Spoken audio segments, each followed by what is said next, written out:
بسم اللہ الرحمن الرحیم۔ السلام علیکم ناظرین، آپ کو بتاتے چلیں کہ ملک ریاض گرفتار۔ جی ہاں ناظرین، سوشل میڈیا سائٹ ٹویٹر پر ملک ریاض کو گرفتار کرنے کا مطالبہ زور پکڑنے لگا ہے۔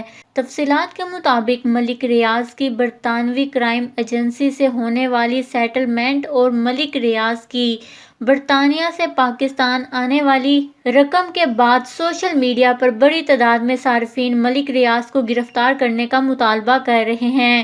ایک صارف کا کہنا ہے کہ ملک ریاض ڈاکو ثابت ہوا ہے، لیکن ریاست مدینہ میں اس کے خلاف قانونی چارہ جوئی کرنے کی کسی میں ہمت نہیں ہے۔ ایک صارف نے عمران خان کا ماضی میں ملک ریاض سے متعلق دیا گیا ایک بیان ٹویٹ کیا، جس میں عمران خان کہہ رہے ہیں کہ ملک ریاض نے غریب لوگوں کی زمین پر قبضہ کیا اور ساری جماعتوں کو خرید لیا۔ عمران خان کو یہ ویڈیو یاد کروا کر مطالبہ کیا گیا کہ اب وزیر اعظم ملک ریاض کو گرفتار کریں۔ ایک صارف نے کہا کہ کابینہ کو ہدایت کی گئی ہے کہ وہ ملک ریاض کے بارے میں بات نہ کریں۔ تمام دعوے کہاں گئے؟ کیا یہی وہ تبدیلی ہے جس کا دعویٰ عمران خان نے کیا تھا؟ ایک صارف نے کہا کہ زمین کا سب سے بڑا قبضہ مافیا ہے، عدلیہ سے لے کر حکومت تک سب اس کے دوست ہیں، لہٰذا اس کے بارے میں بات مت کرو۔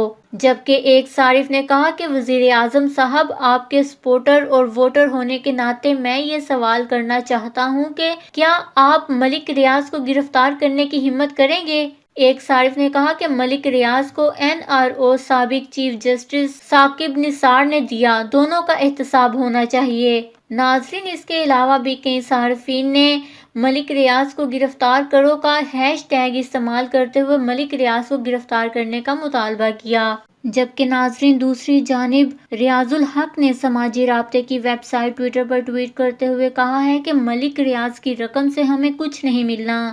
انہوں نے کہا کہ ملک ریاض جیت گیا، پاکستان ہار گیا۔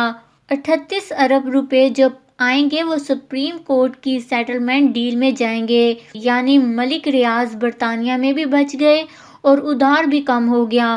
صحافی کی ٹویٹ سے واضح ہوتا ہے کہ ملک ریاض نے اس ڈیل سے فائدہ اٹھایا ہے۔ وزیر اعظم عمران خان کے معاون خصوصی برائے احتساب شہزاد اکبر نے کہا ہے کہ برطانیہ سے 190 ملین پاؤنڈ کی رقم سپریم کورٹ آف پاکستان میں جمع ہوگی۔ انہوں نے کہا کہ رقم حکومت پاکستان کو منتقل ہو گئی ہے، جبکہ ملک ریاض نے کہا کہ سپریم کورٹ کے ساتھ کیے گئے وعدوں کو پورا کریں گے۔ ہم نے پیسے سپریم کورٹ میں جمع کروانا ہے، ہمیں اپنا گھر بھی گروی رکھنا پڑے تو رکھیں گے اور سپریم کورٹ کو پیسے ادا کریں گے۔ ناظرین، آپ کی ملک ریاض کے بارے میں کیا رائے ہے؟ اس خبر کو لے کر اپنے قیمتی رائے کا اظہار نیچے کمنٹس میں ضرور کریے گا۔ ہمارے چینل کو سبسکرائب کریں، آپ کو لیٹسٹ اپڈیٹس ملتی رہیں گی۔